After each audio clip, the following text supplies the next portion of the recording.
अस्सलामुअलैकुम दोस्तों, मेरा नाम डॉक्टर लियसगर है और आज की इस वीडियो में हम first year chemistry chapter number 3 atomic structure के एक टॉपिक को समझने जा रहे हैं। उस टॉपिक का नाम है क्वांटम नंबर्स।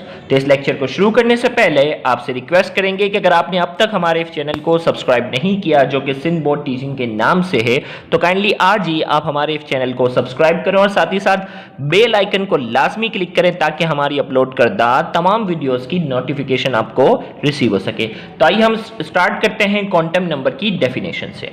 तो सबसे पहले हम बात करेंगे इंट्रोडक्शन की। इन 1926 Schrödinger determined quantum number to describe the behavior of electron in an atom।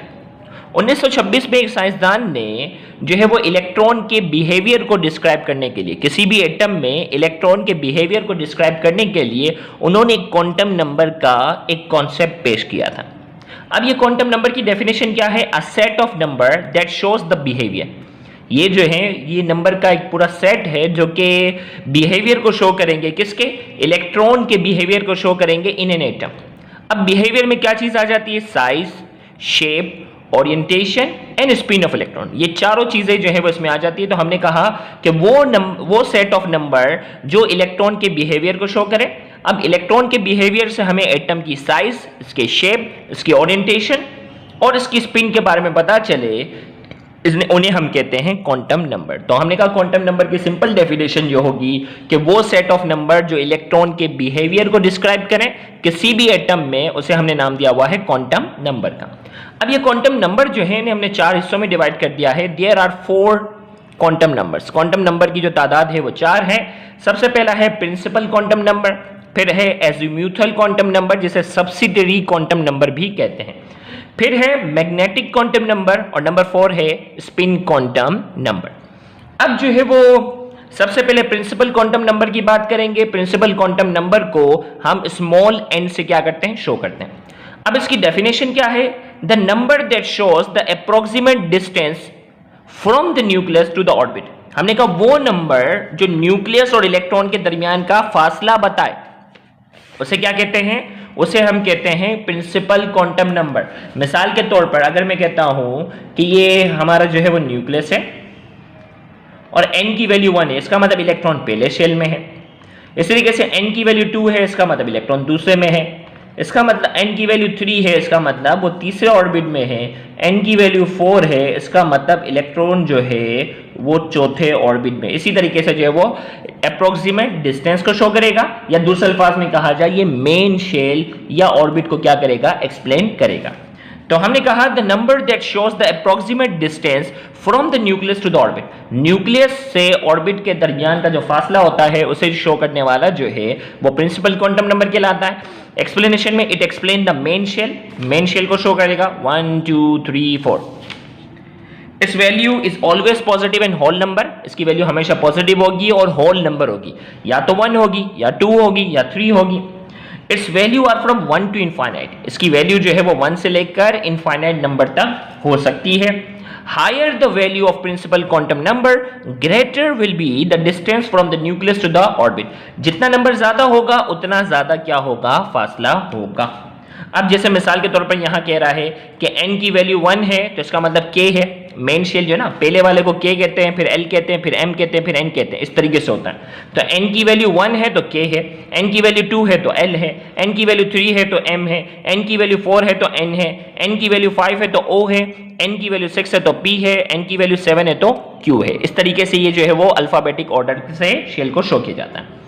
फिर इसके बाद जो है वो एजीम्यूथल क्वांटम नंबर जिसे डिनोट किया जाता है। एजीम्यूथल क्वांटम नंबर जिसे सब्सिडियरी क्वांटम नंबर भी कहते हैं। Azimuthal quantum number is denoted by L. Definition की बात करते हैं, the number that gives the information about shape of orbit and number of orbital is called azimuthal quantum number. यहां हमने कहा ये किसको शो करेगा? शेप को शो करेगा, और नंबर ऑफ ऑर्बिटल को शो करने वाला जो है वो क्या कहलाता है? Azimuthal quantum number. और हमने कहा एक्सप्लेनेशन में हमने कहा कि it explain the number of subshell. ये क्या करेगा? मेन शेल को प्रिंसिपल क्वांटम नंबर शो कर रहा था, अब मेन शेल के अंदर कितने सबशेल हैं वो कौन शो करेगा? एजीम्यूथल क्वांटम नंबर शो करेगा। कैसे? अब देखो भाई, मैं यहां फॉर्मूला समझाता हूं। The expression for number of shell in a main shell is L का फॉर्मूला है n-1, n किसे शो कर रहा है? प्रिंसिपल क्वांटम नंबर को। अब जो वो n की वैल्यू 1 है तो 1 - 1 कितना हो जाएगा? 0। देखो ना, पहले शेल है ना, देखो ये फॉर्मूला अच्छे से याद रखो, L बराबर है n-1। अगर हमें ये जानना हो कि किसके अंदर कितने नंबर ऑफ शेल है, n की वैल्यू 1 है, मिसाल के तौर पर पहले शेल की अगर मैं बात करता हूं, उसमें देखना चाहता हूं कितने ऑर्बिटल हैं, तो फॉर्मूला क्या? 1। अब पहला अगर होगा तो 1 - 1, L की वैल्यू कितनी हो जाती है? 0। अगर दूसरा होगा तो 2 - 1 कितना हो जाएगा? L की वैल्यू कितनी हो जाती है? 1। तीसरा अगर ऑर्बिट होगा तो 3 - 1, L की वैल्यू कितनी आ जाएगी? 2। चौथा होगा तो 4 - 1, L की वैल्यू कितनी आ जाएगी? 3। अब इसी तरीके से जब भी L की वैल्यू गौर से सुनिएगा, जब भी L की वैल्यू 0 हो जाती है तो इसका मतलब उसके अंदर सिर्फ S है। L की वैल्यू 1 है, इसका मतलब p ऑर्बिटल भी है। L की वैल्यू 2 है, इसका मतलब d भी है। और L की वैल्यू 3 है, इसका मतलब f है। ये याद रखना, पहला, दूसरा, तीसरा, चौथा, इस तरीके से। इसमें n जो था वो प्रिंसिपल क्वांटम नंबर था। ये फॉर्मूला याद रखना, आपको प्रिंसिपल क्वांटम नंबर की वैल्यू दी जाएगी और पूछा जाएगा कि एजीमुथल क्वांटम नंबर की वैल्यू क्या हो। एक तो तरीका ये, तो ये निकालना मैंने आपको सिखाया। L की वैल्यू जब भी 0 आएगी s ऑर्बिटल होगा, L की वैल्यू 1 होगी p होगा, L की वैल्यू 2 होगी तो d होगा, L की वैल्यू 3 होगी तो f होगा। और नंबर ऑफ ऑर्बिटल मालूम करने ना, मैक्सिमम नंबर ऑफ इलेक्ट्रॉन मालूम करना है तो इसका फॉर्मूला है 2 बराबर है 2l+1।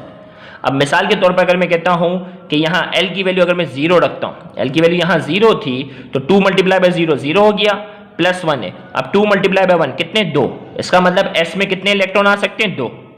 इसी तरीके से L की वैल्यू 1 है, इसका मतलब P होता है ना, यहां रखा 2 × 1 2 हो गया, 2 + 1 3, 3 × 2 कितना आ गया? 6। इसका मतलब P में कितने इलेक्ट्रॉन आ सकते हैं? 6। इसी तरीके से L की वैल्यू 2 है, इसका मतलब D ऑर्बिटल था ना, तो D में क्या हो सकता है? 2 × 2 4, 4 + 1 5, 5 × 2 कितना हो गया? 10। इसका मतलब D के अंदर कितने इलेक्ट्रॉन आ सकते हैं? D के अंदर नंबर ऑफ इलेक्ट्रॉन आ सकते हैं 10। इसी तरीके से L की वैल्यू 3, कौन सा ऑर्बिटल होता है? F। यहां रखा 2 × 3 कितना हो गया? 6, 6 + 1 7, 7 × 2 कितना हो गया? 14। तो इसका मतलब F के अंदर कितने आ सकते हैं? 14 इलेक्ट्रॉन आ सकते हैं। देखो इस लेक्चर को बार बार देखना पड़ेगा तो जहन में आएगा, पहली बार देखते हुए ये बड़ा मुश्किल लगेगा। मैग्नेटिक क्वांटम नंबर की बात करते हैं, इसे m से शो करते हैं। The number that shows the orientation of electron in a sub orbital of an atom is called magnetic quantum number. ये ऑर्बिटल के अंदर सब ऑर्बिटल को शो करने वाला जो क्वांटम नंबर होता है वो मैग्नेटिक क्वांटम नंबर होता है। एक्सप्लेनेशन की बात करते हैं, it explain the orientation of electron in sub orbital. Electron की ओरिएंटेशन को शो करेगा। इट्स वैल्यू कैन बी 0 और negative but always a whole number. इसकी वैल्यू जो है वो पॉजिटिव होगी और नेगेटिव भी हो सकती है, लेकिन हमेशा होल नंबर होगा। इसकी वैल्यू जो होगी वो हमेशा क्या होगी? +L से -L तक होगी। यानी एजीमुथल क्वांटम नंबर की जो भी वैल्यू होती है वो हम प्लस से लिखना शुरू करेंगे, प्लस से लेकर उसी को हम माइनस तक लिखेंगे। कैसे अभी मैं बताता हूं। Number of orientation in a sub shell can also be determined by, यानी नंबर ऑफ सब शेल हमें मालूम करने होंगे तो इसका फॉर्मूला है 2l+1। L जो है वो क्या है? एजीमुथल क्वांटम नंबर है। The expression for determination of orientation of a sub shell in a main shell is, अब देखो भाई, L की वैल्यू 0 थी तो S था, L की वैल्यू 1 थी तो P था, आगे हमने बात की थी। L की वैल्यू 2 था तो D था, L की वैल्यू 3 तो F था। अब देखो भाई 0 जो है ना प्लस और 1 में नहीं होता। अब देखो इसको मैंने कट कर दिया, L की वैल्यू 0 है, देखो मैंने कहा था ना प्लस और माइनस में लेके जाना है। L की वैल्यू 0 है तो 0 तो प्लस में भी नहीं लेता, माइनस में लेता, यानी इसकी एक ही ओरिएंटेशन पॉसिबल है। L की वैल्यू 1 है तो कैसे लिखेंगे? +1 0 -1, कितनी ओरिएंटेशन पॉसिबल है? 3। इसी तरीके से L की वैल्यू क्या था हमारे पास? L की वैल्यू 2 है तो इसका मतलब D था ना, अब क्या होगा? +2 +1 0 -1 -2, कितने हो गए? 1 2 3 4 5, 5 अलग अलग ओरिएंटेशन पॉसिबल है। L की वैल्यू 3 है, इसका मतलब F था ना, तो ये क्या होगा? +3 +2 +1 0 -1 -2 -3, कितनी ओरिएंटेशन है? 1 2 3 4 5 6 7, 7 अलग अलग ओरिएंटेशन है। इसका मतलब S का कोई सब ऑर्बिटल नहीं है, वो खुद ही है। P के कितने सब ऑर्बिटल हैं? 3 हैं। D के कितने सब ऑर्बिटल हैं? 5 हैं। F के कितने सब ऑर्बिटल हैं? 7 है। ये इस फॉर्मूले से मालूम है। स्पिन क्वांटम नंबर आखिर में इसे S से शो किया जाता है। The number that shows the direction or spin of an electron in an orbital is called spin quantum number. जो स्पिन को शो करेगा वो स्पिन क्वांटम नंबर कहलाएगा। अब हमने कहा it explain the spin of electron in the orbital. Orbital के अंदर स्पिन को शो करता है, इसकी वैल्यू पॉजिटिव और नेगेटिव है। अब देखो इसकी वैल्यू फ्रैक्शनल नंबर में अपॉन में plus half minus half. Plus half किसे शो करता है? प्लस हाफ शोज, देखो ये प्लस थोड़ा सा ना लाइट ब्लड है ना, मैं इसको वो कर देता हूं। चलो, plus half shows that the rotation of half electron in an orbital is clockwise. देखो भाई, प्लस हाफ शो करता है कि इलेक्ट्रॉन की जो रोटेशन है वो कौन सी है? क्लॉकवाइज, घड़ी की तरह। Minus half shows that the electron is anti clockwise. Minus half जब भी जिसके साथ होगा इसका मतलब वो एंटी क्लॉकवाइज मूव कर रहे हैं। प्लस हाफ शो कर रहा है कि वो इलेक्ट्रॉन क्या कर रहे हैं? पॉजिटिव हाफ में मूव कर रहे हैं। तो याद रही, ये बहुत ही मुश्किल टॉपिक था। आपको इस लेक्चर को मैं सजेस्ट करूंगा, वो बच्चा जो फर्स्ट ईयर में है ना, वो इस लेक्चर को कम से कम 3 से 4 बार अच्छे से रिपीट करके एक एक पॉइंट कॉपी में लिखेगा, तो ही उसे अच्छे से समझ में आएगा, वरना ये लेक्चर उसके लिए जो है वो बहुत ज्यादा मुश्किल होगा। तो यहां जाकर ये लेक्चर मुकम्मल हुआ। उम्मीद है कि आप मेरी इस बात पर अमल करोगे, मल्टीपल टाइम इस लेक्चर को प्ले करके देखोगे, तो इंशाल्लाह आपको कॉन्सेप्ट बन जाएगा इंशाल्लाह। Thank you very much. Allah Hafiz.